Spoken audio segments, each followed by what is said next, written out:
औज़ु बिल्लाहि मिनश शैतानिर रजीम, बिस्मिल्लाहिर रहमानिर रहीम। अल्लाह अल-हक है। इमरान खान साहब ने कहा था कि जो अदलिया खुद कैद में हो वो अदलिया मुझे क्या इंसाफ देगी और वो मुझे क्या तहफ़्फ़ुज़ देगी।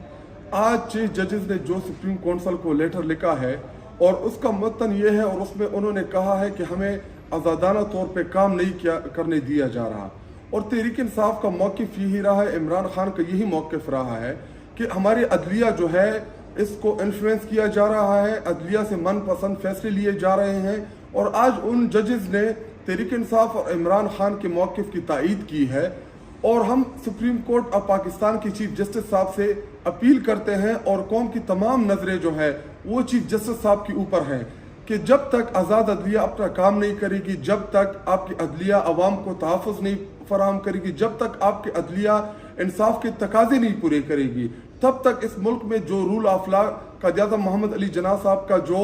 विजन था या जो उनका ख्वाब था उसके मुताबिक इंसाफ फराहम नहीं कर सकती। और तहरीक इंसाफ शुरू दिन से चीख रही थी। आज़म स्वाति साहब की प्रेस कॉन्फ्रेंस आप उठा के देख ले कि आज़म स्वाति साहब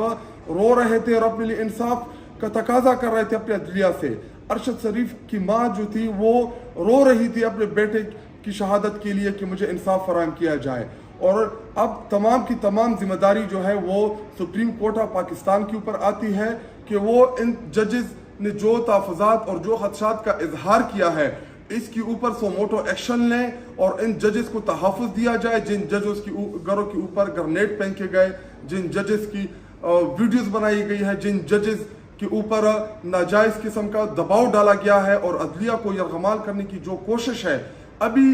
वक्त का तकाजा है कि सुप्रीम कोर्ट ऑफ पाकिस्तान इसका नोटिस ले और इन जजेस को तहफ़्फ़ुज़ फराहम करे और हमारे अदलिया को आज़ाद करे। शुक्रिया।